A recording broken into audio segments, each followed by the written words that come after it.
आपको ग्रुप में मैसेज डालूंगी या फिर आपका नाम पुकार दूंगी? हाँ ठीक है. ओके. बाकी कसे आहात तुम्ही सगळे?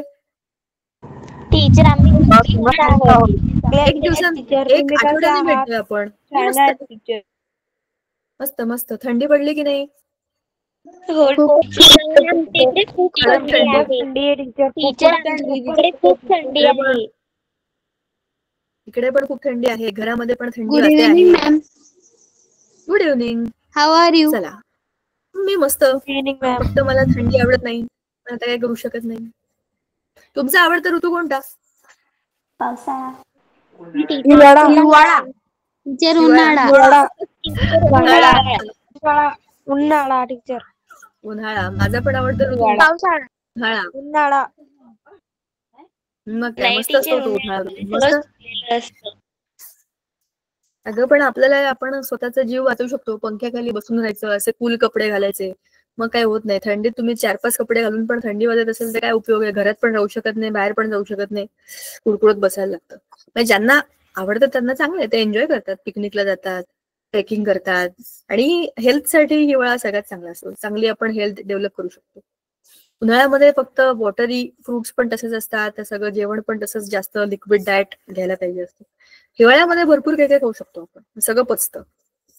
पण हा, म्हणूनच आपले सगळे जे आपल्याकडे म्हणतात ना, थंडीमध्ये सकाळी लवकर उठा, चांगलं खा प्या आणि उन्हात फिरून या. तर हे जे सकाळचं ऊन असतं त्यात व्हिटॅमिन डी मिळते. पूर्वीच्या लोकांची हाडं किती स्ट्रॉंग होती बघा. आपल्या आजी आपल्याहून जास्त चांगल्या स्ट्रॉंग आहेत. कारण त्या वेळेला त्यांनी ऊन, पाऊस, थंडी सगळं अंगाला लावून चांगलं त्यांचं स्ट्रॉंग केलंय शरीर. आपण तसे नाही होत, पण तरी. हा, तर सांगायचा मुद्दा, चला आपण धडा सुरू करूया का? Yes ma'am. मागच्या वेळेला कोणता धडा सुरू केला होता?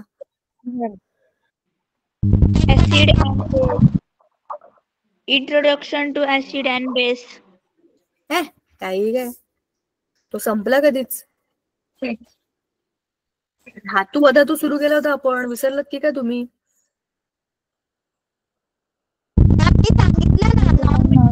सांगितलं, मला ऐकून मिळालं. कोणीतरी ऍसिड बेस म्हणालं, म्हणलं अजून तुम्ही ऍसिड बेस मध्ये आपण धातू अधातूवर आलो होतो. धातू अधातू धड्यामध्ये काय काय शिकलो, काय काय डिस्कस केलं आपण, ते सांगा.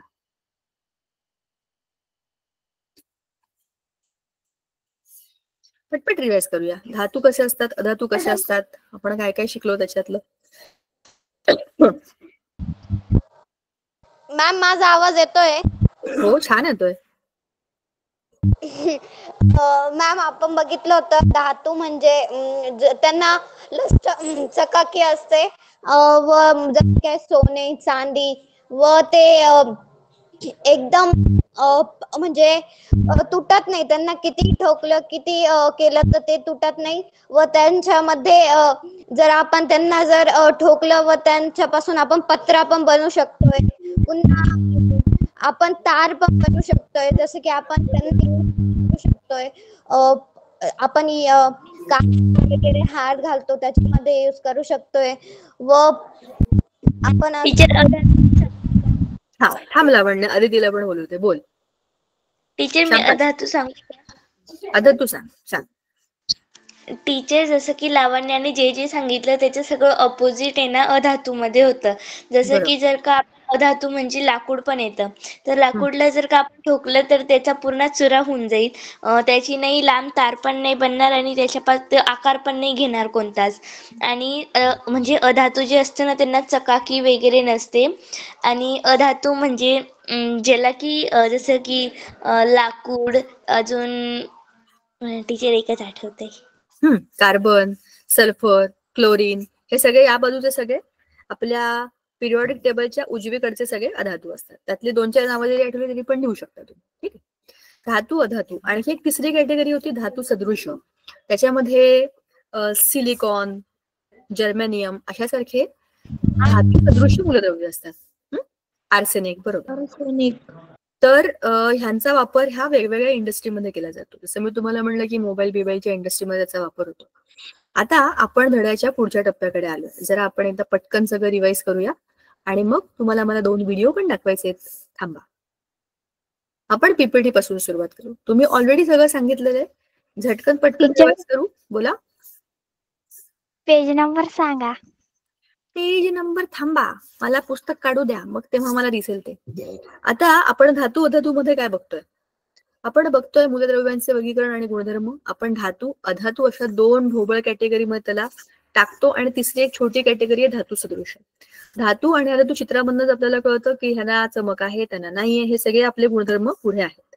धातूंचे भौतिक गुणधर्म, भौतिक म्हणजे फिजिकल प्रॉपर्टीज, ज्या भौतिक आहेत, आपल्याला दिसतात, आपल्या आजूबाजूला असतात, त्या भौतिक गुणधर्म. केमिकल प्रॉपर्टीज म्हणजे रासायनिक गुणधर्म, त्याच्यामध्ये असलेल्या विशिष्ट प्रकारच्या रचनेमुळे त्याला मिळतात. भौतिक गुणधर्मामध्ये आपण त्याच्या आजूबाजूला असलेल्या त्याला आपण बघू शकतो, आपल्याला दिसतात कॅरेक्टरिस्टिक, त्याला आपण म्हणतो भौतिक गुणधर्म. एकतर आहे डक्टिलिटी, बारीक तारा करा, मॅलिएबिलिटी, त्याचे चपट्या चपट्या शीट बनवा, हे सगळं तुम्ही सांगितलं. पण चित्र आहे समोर, पुन्हा पटकन रिवाइज करू. लश्चर म्हणजे चमक. मी तुम्हाला आता हे दाखवलं होतं मागच्या वेळेला, मी तुम्हाला चांदीची अंगठी दाखवली होती. चमक सांगण्याचा अर्थ की त्याला एक विशिष्ट चमक असते. सॉलिडिटी म्हणजे मोस्टली सगळेचे सगळे धातू हे सॉलिड असतात, एक्सेप्ट कोण आहे त्याला, आपला पारा, मर्क्युरी. ते उष्णता आणि विद्युतचे सुवाहक असतात, हे पण आपण बोललो होतो. धातूच्या पृष्ठभागावरून प्रकाशाचे परावर्तन होते, धातू हे तेजस्वी असते. नंतर आपण बघितलं होतं जसं की ते विद्युत वाहकता, उष्णता वाहकता आणि घनता. धातूंची घनता ही जास्त असते. लोखंडाचा एखादा गोळा पाण्यात टाकला की तो तळाशी जाऊन बसतो, कारण तो त्याची घनता जास्त. ध्वनी, हे पण आपण बोललो होतो की 2 धातू एकमेकांवर आपडले की एक विशिष्ट प्रकारचा ध्वनी निर्माण करतात. त्याच्यानंतर आपण पुढे बघतो आहे धातूंचे, एक मिनिट हा, आता अधातूंचे भौतिक गुणधर्म. ते त्यांच्यामध्ये तन्यता वर्धनीयता नाहीये. तुम्ही त्यांना तारा बनवू शकत नाही, ठोकून त्याच्या पत्रे बनवू शकत नाही. ते बॅड कंडक्टर्स आहेत, हीट आणि इलेक्ट्रिसिटीचे. ते उष्णता आणि वीज दोघांचेही दुर्वाहक आहेत. अपवाद आहे कार्बनचं एक अपरूप आहे, ग्रॅफाइट. उत्कलनांक आणि द्रवणांक हे त्यांचे जे असतात ते कमी असतात, पण धातूंचे जास्त असतात. आणि घनता अधातूंची कमी असते, पाण्यामध्ये ते तरंगतात, खाली बुडत नाहीत. नंतर धातू सदृश आणि राजधातू, ह्या 2 गोष्टी आपण बघितल्या होत्या. धातू सदृश म्हणजे काय, तर थोडे धातूचे गुणधर्म आहे, थोडे अधातूचे गुणधर्म आहेत. अशा मूलद्रव्यांना आपण काय म्हणतो, धातू सदृश. राजधातू म्हणजे कोणते, सोने, चांदी, प्लॅटिनम, पॅलेडियम, रोडियम, हे काही आहेत राजधातू. ते निसर्गामध्ये मूलद्रव्यांच्या रूपात आढळतात. राजधातू म्हणजे काय माहितीये का, रॉयल फॅमिलीज. ते तुम्हाला आता मी एक मध्यस्थ, आता ह्यांना काही आपण राजधातू, तुम्हाला दुसरं काही उदाहरण मला सापडत नाहीये सध्या. तुम्ही हे कपूर घराणं बघितलंय का, म्हणजे आपल्याकडे जे फिल्म इंडस्ट्री मधले कपूर जर नाही, करिश्मा कपूर, करीना कपूर, त्यांचे बाबा लोक, राज कपूर, बघितलेत का तुम्ही? हो का नाही? नाही. अरे काय बोलताय तुम्ही, पिक्चर मध्ये बघितलं नाही काय, करिश्मा कपूर, करीना कपूर, हे कपूर, ते कपूर, ते कपूर. हा, यस मॅम. मी कोणते म्हणते, कपूरला बघितलं. हा, पण त्यांचे बाबा, त्यांचे बाबा, त्यांचे बाबा हे सगळे एकाच फॅमिलीतले आहेत ना. आपण म्हणतो ना जीन्सचा परिणाम. ते सगळे गोरे गोरे, निळ्या निळ्या हिरव्या डोळ्यांचे, असे उंच बिंच, चांगले, त्यांचा बॉडी बिल्ड चांगला आहे. सांगायचा मुद्दा असा की जे आपण हिरो हिरोईन सारखे जे दिसणारे लोक असतात ते रॉयल दिसतात, मला ते रॉयल नसतात.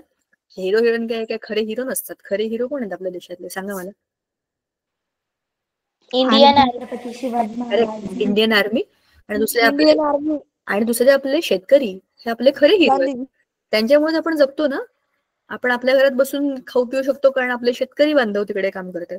आणि दुसरे आपण आपल्या घरात सुरक्षित आहोत कारण तिथे आपले दुसरे बांधव आहेत सीमेवरती. ते आपल्या देशातले 2 हिरो, मला तर हे 2 हिरो वाटतात. ते पोलीस बिलीस सगळे असतात मदत करायला, पण एकदम आउट ऑफ द बॉक्स काम करणारे हे 2च आहेत. बघा ना, शेतकरी रात्री उठून जातात पाणी सोडायला 2 वाजता 3 वाजता, भीती असो काही असो, पण करतात ना, त्यांचं काम आहे म्हणून. त्यांचं काम आहे म्हणून करतात, म्हणून आपण सगळे जगतो, अन्न तेच येतात आपल्याला. म्हणून ते 2 सगळ्यात महत्वाचे हिरो आहेत, खरे हिरो. पण पिक्चर मध्ये हिरो, मी तुम्हाला आधीच म्हणलं होतं, आपण पिक्चरचा विचार केला तर हिरो म्हणजे कसे असतात, एकदम मस्त दिसणारे, रॉयल बियल, एकदम चमचम चमचक मदत करणारे हिरो मटेरियल लोक. राजधातू म्हणजे हे ते हिरो आहेत जे इंडिपेंडंट आहेत, त्यांना कोणाचीच गरज नाही, ते मूलद्रव्यांच्या रूपातच आढळतात. सोन्याच्या खाणी, तो पिक्चर बघितलाय का, KGF?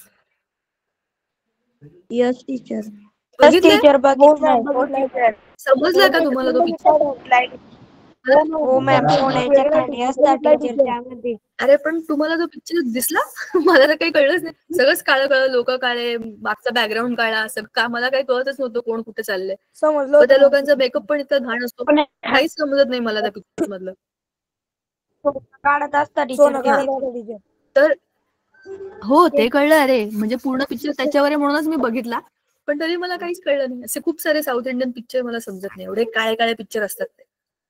बरं जाऊ दे. पण म्हणजे सांगायचा मुद्दा असा काय काय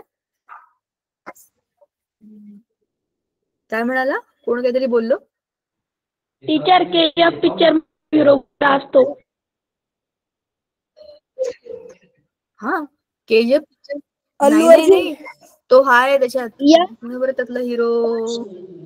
यश यश यश आहे तो. त्याचा दुसरा भाग सलार आहे ना, त्याचाच दुसरा भाग आहे ना सलार, आय थिंक. हो पार्ट 2 आहे मॅम. पार्ट 2 आहे ना. KGF 2 आहे मॅम. मला पहिलंच कळलं नाही म्हणून मी दुसरंही पाहिलं. पहिला बघितला मी, पूर्ण पिक्चर बघितला KGF, आणि मला नंतर काहीच कळलं नाही. मला एवढंच कळलं कोणतरी कोणाला तरी मारते, कोणातरी खून झालाय, तो छोटा मुलगा, त्याची आई, हे काय काय सीन मला समजले, तेवढेच समजले. बाकी त्याच्यात ते कोळशाच्या खाणी बिणी, सोन्याच्या खाणी, मला तर काही समजलं नाही, काही दिसलंच नाही. खूप काळं काळं होतं. कदाचित मी जो पिक्चर बघितला त्याची प्रिंट चांगली नव्हती, आय थिंक, माहित नाही, जाऊ दे, सोडून द्या. पण चांदी सोन्याच्या खाणी ह्या इंडिपेंडेंट असतात. तुम्हाला दिसतंय का इथे? बघा ना कसे दिसतात ते हिरो मटेरियल, असेच असतात ते. त्याच्यावर हवा, पाणी, उष्णतांचा परिणाम होत नाही. बघितलं ना तो KGF मधला यश, किती पण लोकांनी मारा, काही पण करा, त्याला चांगलं बोला, वाईट बोला, त्याच्यावर काही परिणाम होत नाही. तो त्याचाच असतो, इंडिपेंडंट. ते राजधातू असतात. हे असा बाहुबली पण होता है ना. किती पण लोकांनी त्याला मारलं तरी पण त्याला काही झालं नाही. बाहुबली द बिगिनिंग, पहिला वाला है ना, सगळे लोक त्याला मारत होते, पण त्याला काय झालं का? काही नाही, हो एकदम मॅम. स्ट्रॉंग. मग यांच्यामध्ये हो मॅम. यांचं क्षरण आणि ऑक्सिडीकरण होत नाही. पण आता मी तुम्हाला पिक्चरचं सांगते, त्याच्यावर मी सांगते, काही काहीच हिरो असे वाटतात बरं का, बाकी सगळे तर येडेच वाटतात. मार खाऊन पण ते असं बोटाने गाडी बिडी उडवतात, काही असं वगैरे काही होणं शक्य आहे का? असं म्हणजे खरं तरी वाटतं का ते? पण काही काही मारामारीमध्ये असं वाटतं ना की खरंच यांनी सगळ्यांनी याला मारलंय, पण तरी याला काही झालं. सॉलिड आहे. हा, विजय तलपतीचे पिक्चर खरे वाटतात मॅम. कोणते पिक्चर खरे असतात? विजय तलपतीचे पिक्चर असली आणि वाटतं मॅम, डायरेक्ट रिअल सारखी असली वाटतं. तो विजय माहित नाही मला, कोणत्या पिक्चर मधला आहे ते सांग. विजय तलपतीचे खूप पिक्चर आहेत मॅम. बिगिल. बघितलं असेल, मला लक्षात बिगिल पण आहे नाही. मॅम. मला बरं असेल. बिगेल टीचर चला, फुटबॉलचा आहे टीचर तो पिक्चर. पाहिला वाटतं, लक्षात नाही. असं छोट्या मुलासारखा दिसतोस ना, असं मिशी आहे त्याला. नाही मॅम, त्या मुलीच्या चेहऱ्यावरती ऍसिड फेकून देतात मॅम त्या पिक्चर मध्ये. हो का? मग बघायला पाहिजे. काय नाव आहे? टीचर बिगिल मॅम पिक्चराचं नाव. बरं ठीक आहे, बघेन. चला, आता क्षरण आणि ऑक्सिडीकरण अभिक्रिया आपण काय म्हणत होतो की राजधातूंना काहीच होत नाही. त्याचे हिरो म्हणजे स्ट्रॉंगेस्ट हिरो बाहुबली, त्याच्यानंतर सलार मधला यश, असे वगैरे जे असतात ना, ते राजधातू आहेत. हिरोमधले पण सुपर हिरो मला आवडतात तसे. पण ह्याच्यामध्ये आता बघा, तुम्ही चित्रांमध्येच कळेल तुम्हाला की कसले भारी येते, चमक चमक, ह्याच्यात तुम्हाला लस्टर दिसते. पण सोनं चांदी, AU म्हणजे सोनं आणि AG म्हणजे चांदी, हे PD आणि PT, पॅलेडियम प्लॅटिनम, हे 4 बघा, हे बघा, यांची चमक बघा, त्या बाकी सगळ्यांची चमक बघा, आणि ह्या चौघांची बघा, वेगळी आहे ना. आणि Ag म्हणजे पारा, हा लिक्विड आहे, आणि एकमेव लिक्विड धातू आपल्या थर्मोमीटरच्या खाली असतो ना, तो एकमेव म्हणजे 2 आहेत, त्यातला एक आपण जो बघतो तो, ज्यांना आपण सगळ्यांनी बघितलाय तो. तर असे हे सगळे धातू आहेत. आता आपण जाऊया पुढे. दैनंदिन जीवनामध्ये, अरे हे राहून गेलं होतं का आपलं. हे क्षण आणि संमिश्र, हा आपल्या धड्याचा शेवट आहे. आज आपला हा धडा संपणार आहे. क्षण आणि संमिश्र म्हणजे काय? क्षरण म्हणजे काय? क्षर होणं. याच्यावर एक चांगला शब्द आपण वापरतो, अक्षर. अक्षर म्हणजे काय?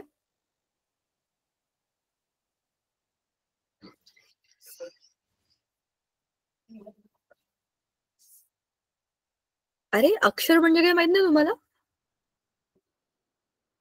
माहिती टीचर. सांगा मला, अक्षर म्हणजे टीचर सांगा. अक्षर म्हणजे कोणता एक शब्द. अक्षर म्हणजे कोणता एक शब्द. नाही, शब्द ज्याने बनतो ते अक्षर है ना. बघा ना, आता येस मॅम, क्ष बरोबर आहे. ण शब्द ज्याने हा बनतो ते शब्द जो बनलाय तो क्ष र ण ह्या 3 अक्षरांनी बनलाय. मग हा शब्द कुठून आला माहितीये का? म्हणजे अक्षर हा शब्द कुठून आला ते सांगते मी तुम्हाला. अक्षर म्हणजे याचा कधी क्षर होत नाही, जे कधी संपत नाही असे अक्षर. असं का म्हटलं माहितीये का? आपण जे उच्चार करतो क ख हा ध्वनी जो निर्माण होतो ना, तो युनिव्हर्स मध्ये जातो. एकदा युनिव्हर्स मध्ये गेला की तो कधीच संपत नाही.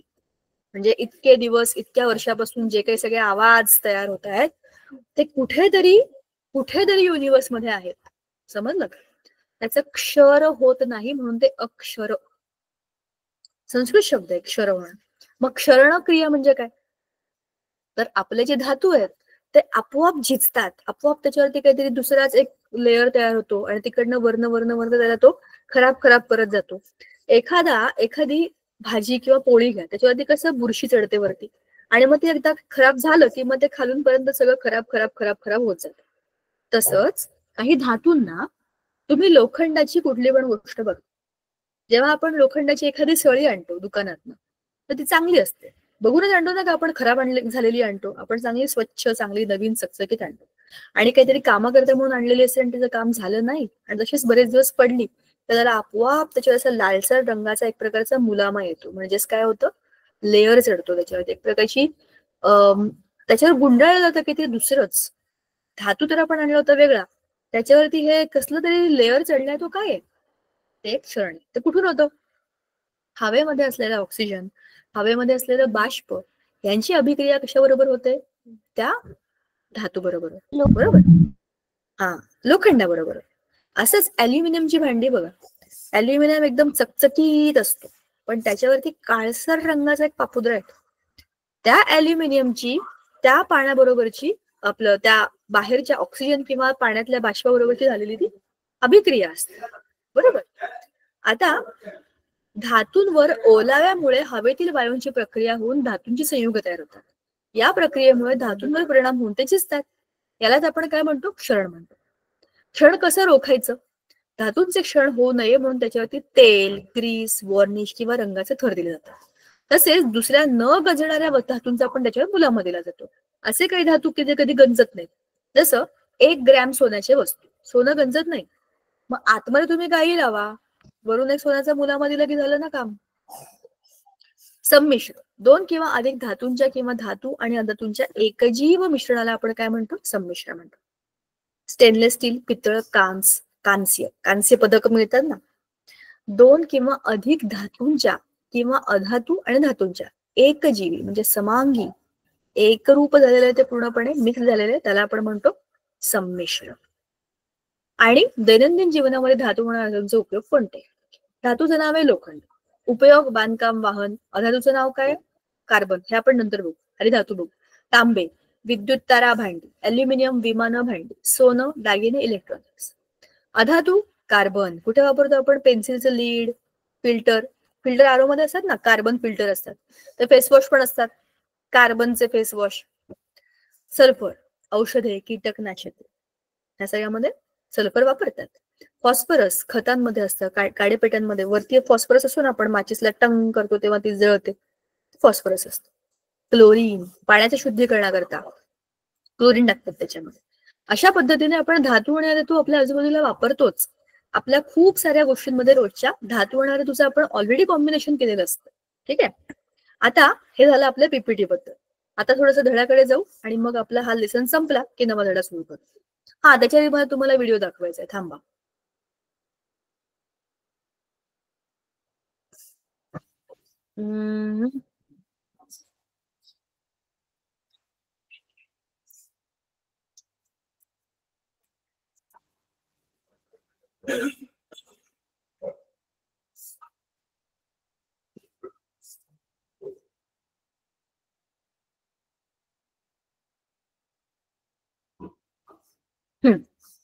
चला आता मी लावते काय.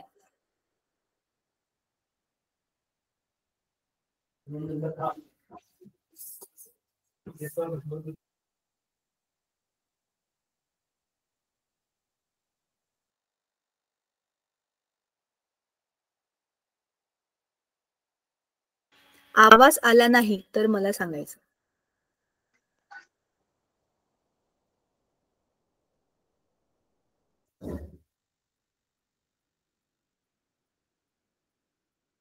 मैम आवाज येत On all your beauty favorites from 1900 plus brands. Get the best deals. आला? येतोय मॅम आवाज. येतोय आवाज. Okay okay. येतोय मॅम. तुम्हाला आपण करोजन हा विषय समजून घेतलेला आठवतो आहे का? सभोवतालच्या वातावरणासह केमिकल रिॲक्शन्समुळे मेटलचे झालेले डिटेरिओरेशन म्हणजे करोजन. आजूबाजूचे वातावरण पाणी, मॉइश्चर किंवा ॲसिड असू शकते. तुमच्या लक्षात आले असेल की आयर्न रॉड जो सुरुवातीला चमकदार असतो तो काही महिन्यांसाठी तसाच ठेवल्यास त्यावर रेडिश ब्राऊन पावडरचे कोटिंग जमते. याला रस्टिंग ऑफ आयर्न असे म्हणतात आणि ते करोजनच्या सगळ्यात कॉमन उदाहरणांपैकी एक आहे. आयर्न ऑक्साईड तयार करण्यासाठी आयर्न हे ऑक्सिजनसोबत रिॲक्ट होते.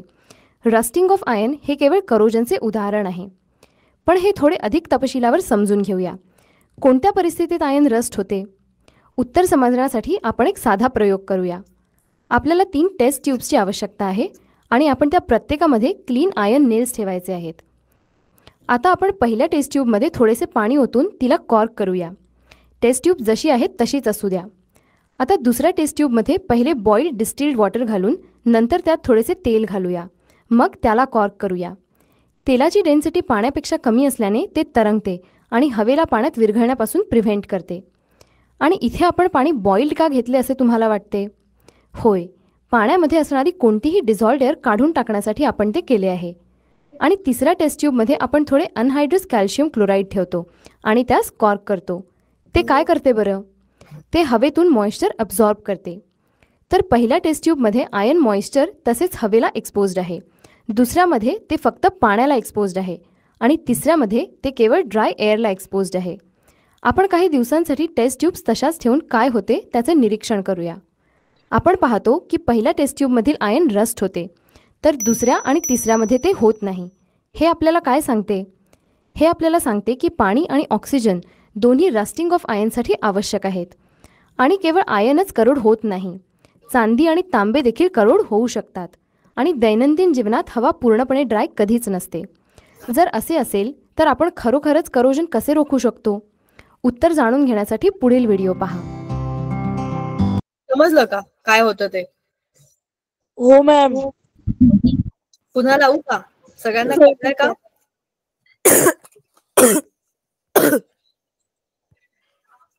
सगळ्यांना कळलं असेल तर दुसरा व्हिडिओ लावणार आहे. टीचर कळालेलं आहे दुसरा व्हिडिओ. चला, मग आपण दुसरा व्हिडिओ बघू आता. हो टीचर. दुसरा व्हिडिओ बघा आता. आता आपण बघणार आहे की धातूंचे क्षण कसे आपण वाचवू शकतो, काय केल्याने आपण त्यांना वाचवू शकतो आणि क्षणापासून रोखू शकतो, म्हणजे जेणेकरून ते खूप दिवस चांगले राहतील. तुम्ही सगळ्यांनी हँडल्स का करून ठेवलंय रे? काही बोलायचं आहे का तुम्हाला? कारण मध्येच दिसतं मला ते. मी जेव्हा स्क्रीन शेअर करते त्यामध्ये दिसत नाही ना.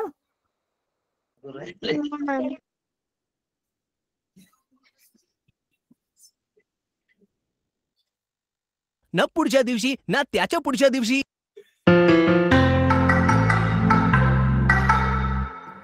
आपण करोजन रोखू शकतो का? जर आपण स्पेसिफिकली आयर्नबद्दल चर्चा केली तर ते हवा आणि पाण्याच्या संपर्कात नाही याची जर आपण खात्री केली तर रस्टिंग नक्कीच टाळता येऊ शकते. पण आपल्याला माहीत आहे की नेहमीच तसे होऊ शकत नाही आणि म्हणूनच आपल्याला इतर मार्गांचा विचार करावा लागेल. आपण रस्टिंग ऑफ आयर्न रोखण्यासाठी अनेक मार्ग आहेत. त्यातील एक मार्ग म्हणजे iron surface grease, paint, varnish किंवा एनेबलने कव्हर करणे. आणखी एक मार्ग म्हणजे आयर्नला गॅल्व्हनाइज करणे. गॅल्व्हनायझेशन ही स्टील आणि आयर्नला झिंकच्या थिन लेअरने कोटिंग करून गंजण्यापासून वाचवण्याची एक पद्धत आहे. होय, झिंकचा थिन लेअर आयर्न ऑब्जेक्टच्या सरफेसवर इलेक्ट्रोप्लेटिंग प्रोसेसद्वारे लावला जातो. कारण झिंक हवेच्या संपर्कात येते तेव्हा ते खराब होत नाही, म्हणून ते आयर्नला गंजण्यापासून वाचवते. तुम्ही इतर कोणत्याही मार्गाचा विचार करू शकता. आणखी एक मनोरंजक पद्धत म्हणजे त्यास अलॉयमध्ये कन्व्हर्ट करणे.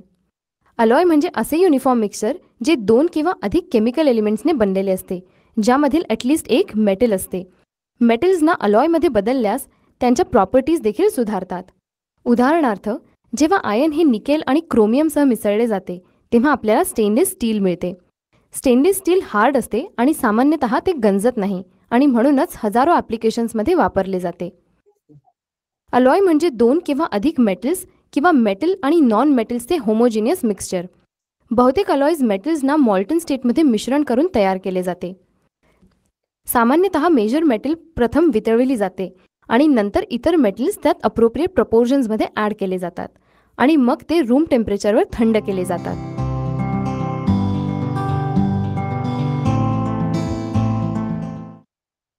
मस्त होतं ना? कशा पद्धतीने आपल्याला अलॉय बनतात ते कळलं. असं वाटत होतं केक फॅक्टरी आहे. इकडनं हे टाका, तिकडनं ते टाका आणि तुम्हाला काय मिळेल? अलॉय. चला, अशा पद्धतीने धडा संपला. एकदा जरा पुस्तकाकडे जाऊ आणि मग नवा धडा सुरू करू. हे तुम्हाला कळतंय ना आपण काय करतो? हे बघा, धातू, द्रवणांक, उत्कर्णक हे सगळं आपण मागच्या वेळेला बघितलंय. मूलद्रव्य, अणु अंक, इलेक्ट्रॉन संरूपण हे आठवतंय ना आपण केलं होतं. एकच इलेक्ट्रॉन जास्त आहे, तो देऊन टाकला की तो पॉझिटिव्ह. आणि सोडियम, मॅग्नेशियम, अल्युमिनियम ह्या तिघांची उदाहरणं आहेत. आणि मग सोडियमची म्हणजे धातूंची ऑक्सिजन बरोबरची अभिक्रिया होऊन त्याचं ऑक्साईड बनतात वगैरे, हे सगळं आपण बोललो होतो. आम्लाबरोबरची अभिक्रिया काय असतात ते पण आपण बोललो. छोटासा धडा आहे हा, पटकन झाला आपला. इलेक्ट्रॉन संरूपण आता आपण बघतो आहे अधातूंचं. 5, 6, 7 अशा त्यांच्या बाह्यतम कक्षेत इलेक्ट्रॉन आहेत. म्हणजे किती पाहिजे? 2, 3, 2 आणि 1 असे इलेक्ट्रॉन हवे. मग ते तेवढे निगेटिव्ह चार्जेस घेतात. आता धातू अधातूंचे उपयोग हे आपण आताच बघितलं. कुठे कुठे काय काय वापरतो. राजधातू म्हणजे काय ते पण आपण पाहिलं. हे छान आहे ना. हा पिवळ्या रंगाचा होता, कारण हा कसला बनला होता आधी? हा पुतळा जो होता तो तांब्यापासून बनला होता. तांब थोडंसं पिवळसर असतं ना, मस्त. त्या तांब्यापासून बनलेला हा पुतळा आता हिरवा दिसतो. त्याचं कारण त्या तांब्याची म्हणजे कॉपरची कार्बन डायऑक्साईड, हवेतल्या कार्बन डायऑक्साईड बरोबर अभिक्रिया झाली आणि त्याचं झालं कॉपर कार्बन. पाणी नाही, कापर कार्बोनेट. त्याच्यामुळे त्याचा रंग झाला हिरवा. जेव्हा बनवला तेव्हा तो पिवळा, असा झालाय हिरवा. असं होतं. राजधातूंचे उपयोग, जसे माझे सुपर हिरो आहेत ते सगळे. सुपर हिरो सगळीकडे वापरले जातात. सोनं, चांदी, प्लॅटिनम यांचा मुख्यतः वापर अलंकार बनवण्यात. जे बाकी सगळे धातूंना जमत नाही ते हे सगळं करतात. सुपर हिरो आहेत ना ते.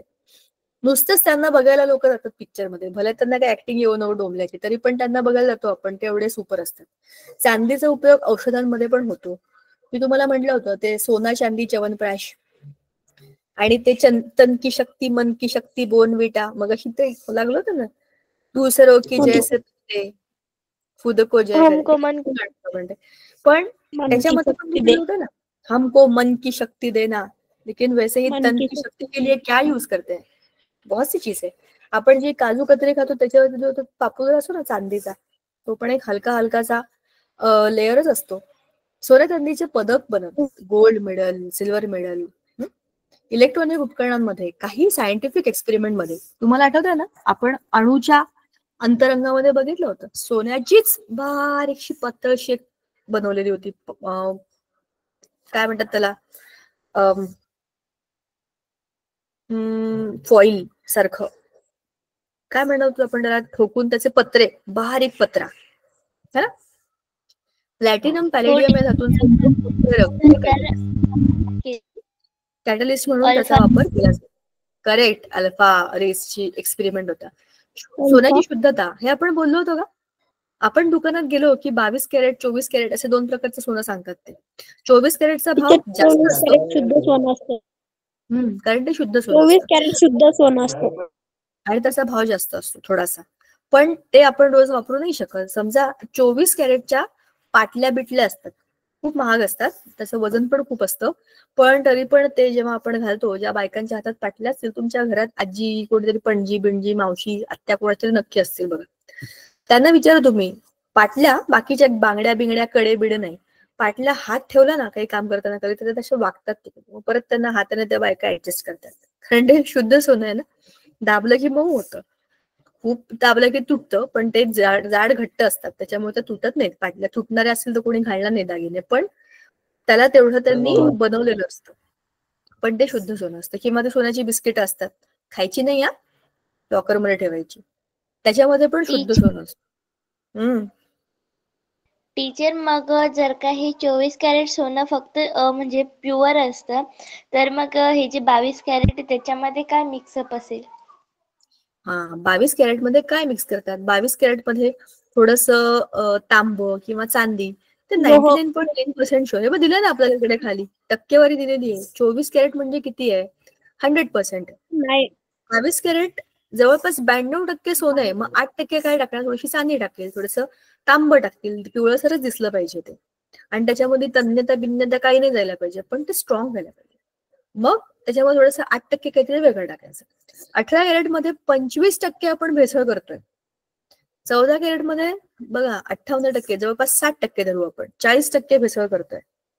12% मध्ये 50% आणि 10% मध्ये तर 60%. जवळपास जवळपास जवळपास एवढं आपण दुसरं काहीतरी त्यात ऍड करतो.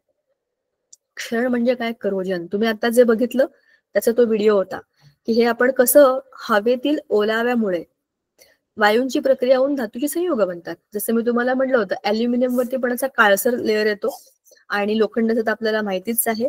पण अशाच अनेक धातूंना आपल्याला रोखायचं असेल तर आपल्याला काय करायला लागेल? त्याच्यावर काहीतरी दुसरं लावून टाकायचं. हा चांदी पण काळी पडते. चांदी पण काळी पडते. तुम्ही बघितलं असेल काही दागिने, काही देवाची भांडी, काही ग्लास, वाट्या छोट्या छोट्या आतून काळ्या होतात. त्याची ऑक्सिजन बरोबर अभिक्रिया होते आणि त्याचे काळकळ असं काहीतरी घाण होतं. ठीक आहे. हायड्रोजन सल्फाईड वायू काळ्या रंगाचा, सॉरी ऑक्सिजन नाही, हायड्रोजन सल्फाईड H2S. त्याला काय आपण लावायचं? तेल, ग्रीस, वॉर्निश ह्याचा त्याला थर देतात किंवा दुसऱ्या धातूचा मुलामा देतात आणि संमिश्र बनवायचे, म्हणजे त्याचे अलॉयज बनवायचे. अशा पद्धतीने आपण आपले धातू वाचवू शकतो आणि दुसऱ्या कामांकरता वापरू शकतो. दिल्लीत कुतुब मिनार 1500 वर्षापूर्वी तयार करण्यात आला. तो एक लोह स्तंभ आहे, लोखंडाचा स्तंभ. इतकी वर्ष होऊनही तो स्तंभ आजही चकचकीत आहे. कारण काय? जेव्हा तो बनवला गेला 1500 वर्षापूर्वी आपल्या देशामध्ये जे कारागीर होते त्यांना एवढी अक्कल होती की आपण जे टाकतोय त्याच्यामध्ये जे काही बनेल त्याचं क्षरण होणार नाही. आजूबाजूला हवा आहे, पाणी, पाऊस.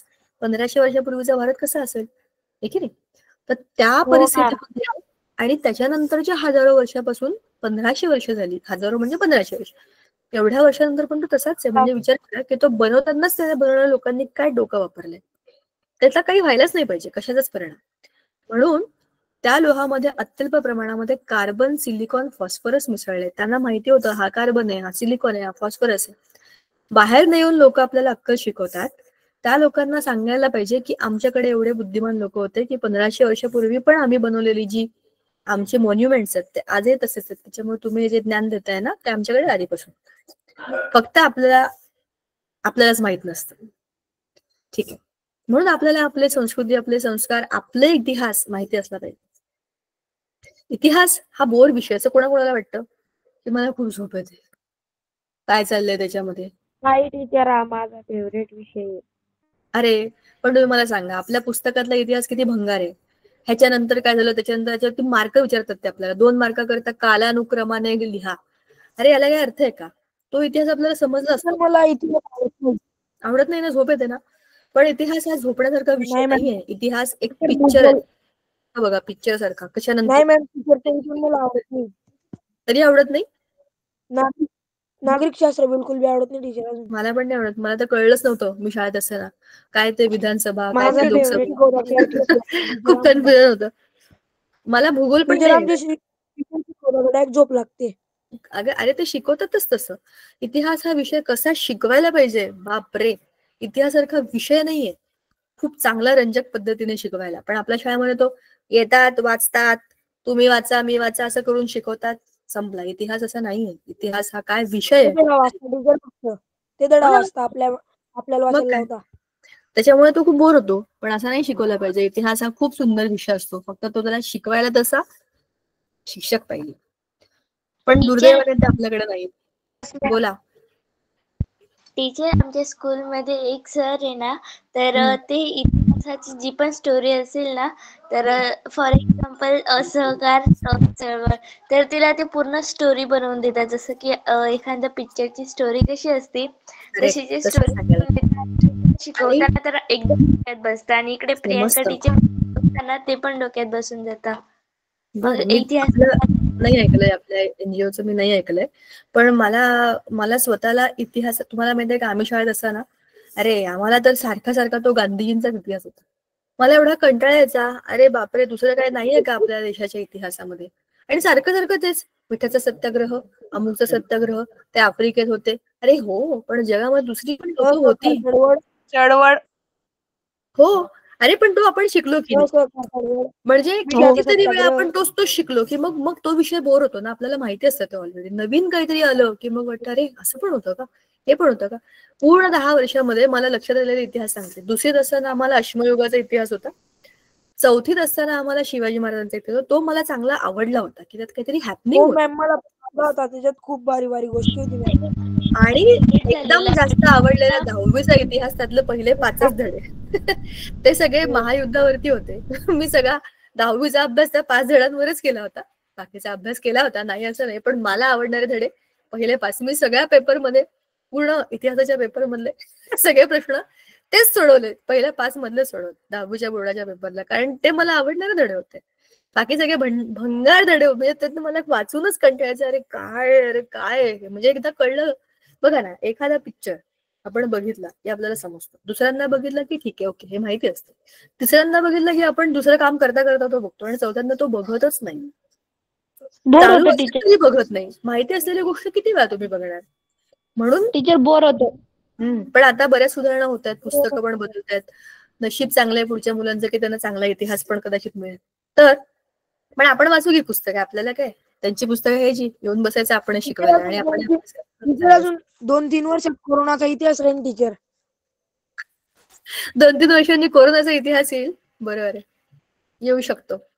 पण आता जी मुलं मोठी झाली आहेत, ज्यांच्या लहानपणी कोरोना आला होता, त्यांना जर आता विचारलं की तुम्हाला आठवते का लॉकडाऊन होतं, त्या म्हणतात की असं पण होतं. त्यांना माहितीच नाही जगामध्ये असं काय झालं.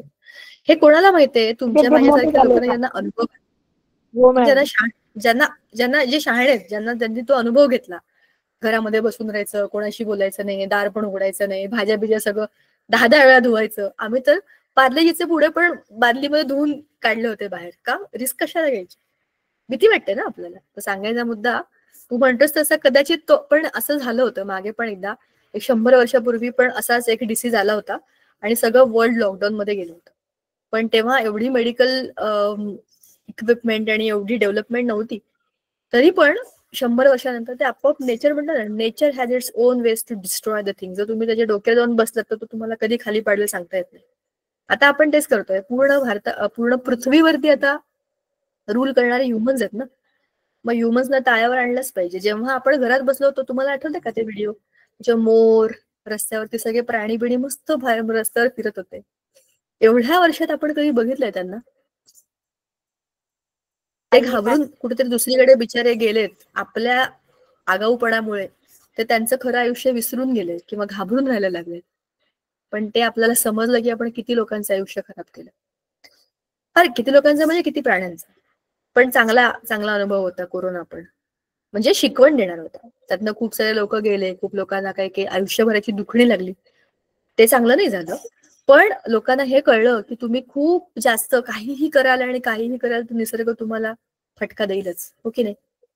चला, पण आपण आता निसर्गाबद्दल कुठे गेलोय आपण. एनिवेज, हा धडा संपला. समजलाय का? हो. अरे हे चांगलं. आपल्या कधी कधी स्टीलच्या भांड्यांना चढतात पडतात बघा. तुमचे डबे असतील, शाळेतले डबे कुठेतरी इकडे तुटलेले, किंवा ताटं असतात कुठेतरी तुटलेली, ते त्याच्यामध्ये स्टेनलेस स्टील बनवताना महाग निकेल टाकलं की तुटत नाहीत. पण निकेलच्या ऐवजी तांबं वापरलं तर तुटतात, म्हणजे त्याला चिरा पडतात. तर हे त्याच्या मागचं कारण आहे. भेसळ. कुठली भेसळ करायची त्याच्यावरती परिणाम आहे किती चालेल. ठीक आहे. अशा पद्धतीने हा धडा संपलेला आहे. आता नवीन धडा सुरू करायचा का आपण? 5 मिनिटं उरलेली आहेत. No teacher. नो करूया? हो टीचर. किती चांगली मुलं आहे तुम्ही. लयच अभ्यास करता तुम्ही राव. हो टीचर. हो मॅम, थँक्यू. चला, आता ह्याच्यामध्ये मी तुम्हाला काहीतरी सांगणार आहे. टीचर 9वा धडा. 9वा धडा? 9वा धडा कोणता आहे रे? प्रदूषण. प्रदूषण मी नाही घेणार. तुमच्या बायोच्या टीचर घेतील प्रदूषण. जर त्यांनी नाही घेतलं तर मी आहेच. चला, 9वा धडा. चित्र बघा आणि मला सांगा मला काय कळलं. नंतर पुढचं बोलूच. आजूबाजूचं काहीच वाचायचं नाही, फक्त चित्र बघायची. हे चित्र, हे चित्र, हे चित्र, हे चित्र, हे चित्र, हे चित्र, हे बघा आणि मला सांगा. एकेकाने मला सांगा. हँड रेस कराल, मी तुम्हाला एकेकाचं नाव घेईन. तुम्ही झाले, हात वर आलेच पटापट, शाबाश. तेजस, अदिती, चला तुम्ही दोघांनी सुरुवात करा. तेजस पहिलं सांग. बाजू खराब आहे. कसली? चेंज ऍपलची. मग असं काय झालं असेल? टीचर वायूमध्ये त्याला किटाणू लागले. किटाणूंमुळे असं झालं असेल. असं कधी कुठे बघितलंय का तू असं झालेलं? हो टीचर, ऍपल कापले का थोडा वेळ ठेवलं का मग होतं. हा, ऍपल कापून थोडा वेळ ठेवलं की आपोआप असं होतं. बरोबर आहे. दुसरं कोणाचं होतं? अदिती ना? हो सांगा. टीचर मी सांगू का? कारण वरची गोष्ट ऍपलच्या बाजूला काय तेच कळालेलं नाहीये. ते मी सांगेन तुम्हाला. हा, खालचं सांगा मला. टीचर, खेळे जे होते ना ते सपोज आपण धरू की ते सुरुवातीला लोखंडाचे होते आणि त्याच्यावर जेव्हा कार्बन डायऑक्साईड म्हणजे जे हवेमधील काही जे वायू होते ते जेव्हा त्याच्यावर त्याच्या मारा झाला तर तेव्हा त्याच्यावर गंज चढला. जसं की आताच आपण तो व्हिडिओ बघितलेला. बरोबर. आता म्हणजे पुढचं मला कोण सांगणार आहे? रुद्र आणि मग हरिओम. पुढची 2 चित्र. रुद्र, हे सांग काय आहे?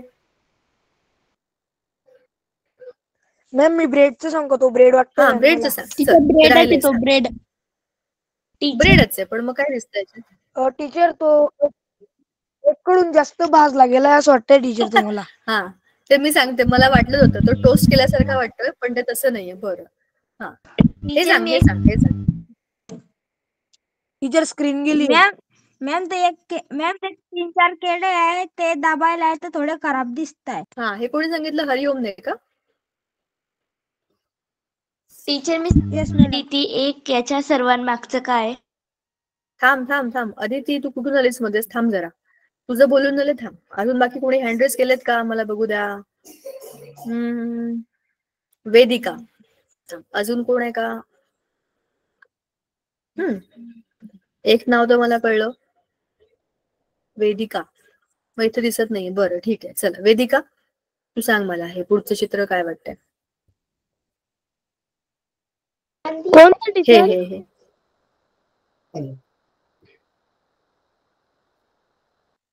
टीचर, मला समजत नाहीये. तुझं कशाचं चित्र टीचर ते? हा, आता मी सांगते. हे दोन्ही सांगते. याच्यामध्ये काहीतरी गुलाबी गुलाबी रंगाचं द्रावण आहे. कोणाला सांगायचं सांगा? सांग. ह्या सर्वांमागे ना केमिकल. थांब थांब. या सगळ्याच्या मागचं नाही, हे काय आहे ते विचारलंय. ते सांगा.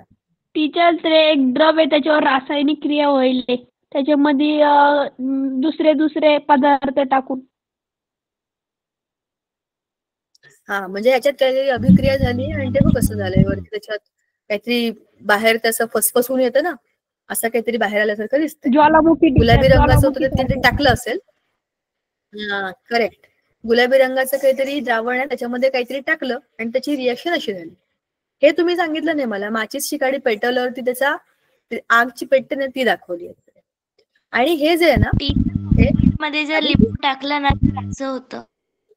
कशामध्ये लिंबू टाकलं की? कम्फर्ट मध्ये जर का आपण लिंबू किंवा व्हिनेगर जर का ओतलं ना, त्याची रिएक्शन अशी होते. एक कम्फर्टचं तूच मागे सांगितलं होतं का मला? गुलाबी रंगाचं कम्फर्ट आहे. नाही टीचर, मागच्या लेक्चरच्या वेळेला कोणतरी सांगत होतं गुलाबी कम्फर्ट आहे म्हणून. बरं, हे काय माहितीये का? हा ब्रेड, हा चांगला ब्रेड आहे, फ्रेश ब्रेड, आणि हा शिळा झालेला आहे. हा दिसतोय टोस्ट सारखा. आपण तव्यावर बटर लावून टोस्ट करतो ना, तसा दिसतो, पण ते तसं नाहीये. त्याची काहीतरी रासायनिक अभिक्रिया होऊन ते खराब होतात ना ब्रेड. तसं दादा खराब कसं दाखवणार? तो पांढरा ब्रेड नाहीये, थोडासा ब्राउनिश आहे ना, तो आणखीन ब्राऊन करून दाखवलाय की तो खराब झालाय. ह्या सगळ्यामध्ये मूळ पदार्थांमध्ये काहीतरी आतून बदल झाले. भौतिक बदल तर आहेतच, ते दिसतात आपल्याला. गोऱ्या गोऱ्या रंगाचा ऍपलचा गाल, हा बघा ना, हा गाल गोरा गोरा आहे आणि हा कसा झालाय? त्याच्यावरती काहीतरी गडबड झालेली दिसते आपल्याला. म्हणजे गडबड वरून नाही झाली, ती आतूनच झाली. आपण रंग मारला नाही त्याच्यावर, आतूनच काहीतरी झालंय म्हणून तो रंग बदलला. जसं आपल्या पोळीला, जसं मगाशी मी म्हटलं होतं, भाजी खराब झाली की वरून वरून खराब होते आणि मग खालपर्यंत खराब, तसंच वरती ह्याला काहीतरी गडबड आहे आणि तीच खाली गडबड कंटिन्यू होते म्हणजे खराब होते. तसंच ह्याचं पण आहे. हे असं खूप दिवस झालं तर मग ते खिळे पण पाण्यामध्ये जी टायटॅनिक बुडाली त्याच्यामध्ये जे लोखंडाचे पदार्थ होते, वस्तू होत्या, त्या हळूहळू हळूहळू सगळ्या गायब होत्या. पाण्याच्या परिणामामुळे ते सगळ्याचं क्षरण होत, बरोबर ना.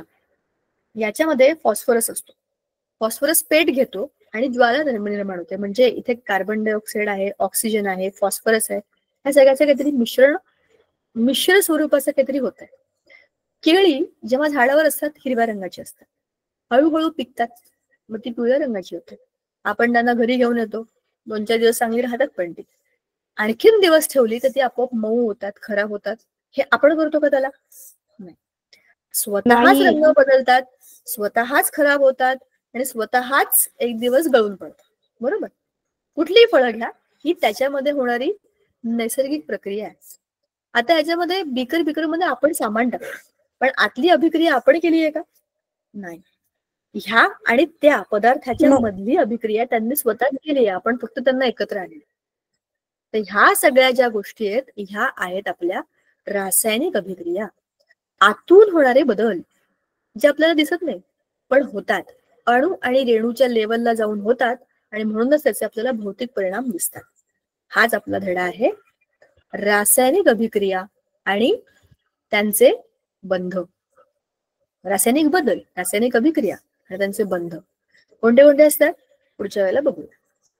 ठीक आहे, हा नवा धडा आहे. आता तुम्हाला असेल नसेल माहित नाही, पण आता अशी तुमची सेकंड टर्म सुरू झाली आहे. आता नसेल तर पुढच्या परीक्षेला नक्की असेल. ठीक आहे, चला पुढच्या वेळेला भेटूया.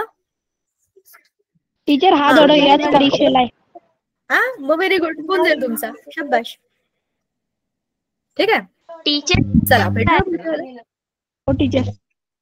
होमवर्क काय मागच्या वेळेचा सगळा एक्सरसाइज लिहून काढणं हाच होमवर्क आहे. मी वेगळा काय होमवर्क टीचर? देणार नाही. आपला मागच्या वेळेला जो झाला की नाही त्याचा सगळा एक्सरसाइज तुम्ही एकदा लिहून काढा, व्यवस्थित स्वतः सॉल्व्ह करा. हा होमवर्क आहे, सोपा आहे तो. धातू अधातू किती सोपा आहे. मॅम ग्रुपला टाकायचंय का मग सोडवून? तुम्ही सोडवला, तुम्ही मला सांगितलं, आय ट्रस्ट यू. तुम्ही मला खरंच सांगाल की आम्ही नाही सोडवला, मला माहिती आहे तुम्ही काही माझ्याशी खोटं बोलणार नाही आणि मी काही तुम्हाला रागवणार नाही. काहीतरी कारण असल्याशिवाय तुम्ही अभ्यास केला नसेल हे मला माहिती आहे, तर तुम्ही स्वतःच अभ्यास करता. 5 मिनिटात पण तुम्ही नवीन सुरू करायला सांगितला होता, त्याच्यामुळे तो काही विश्वासाचा प्रश्न आहे. I trust you. चला भेटूया पुढच्या वेळेला. Bye ma'am. Good bye bye. Bye bye. Bye ma'am. Good night. Teacher. Bye ma'am. Bye madam. Good night teacher. Bye bye. Teacher. Good night. Good night. Thank you teacher. Bye ma'am. Good so night. Thank you. Good night teacher. Thank you teacher. Bye. Good night. Good night. Bye ma'am. Good night. Bye Deepika ma'am. Bye बाळा. तुम्ही लिहून केलं तरी चालेल. Bye madam. Good night. Good night. Good night ma'am. Good night बाळा. Teacher. Good night good teacher. Night. Bye. Bye bye. Bye ma'am. Bye ma'am. Good night.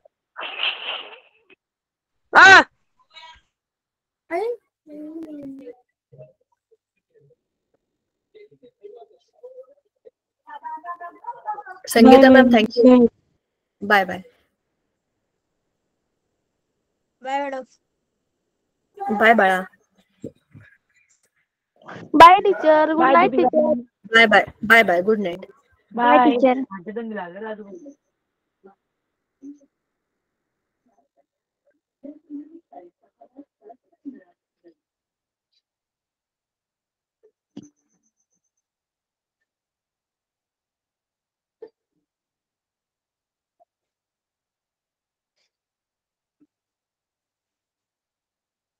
Bye teacher. Good. Meeting leave केली तरी चालेल.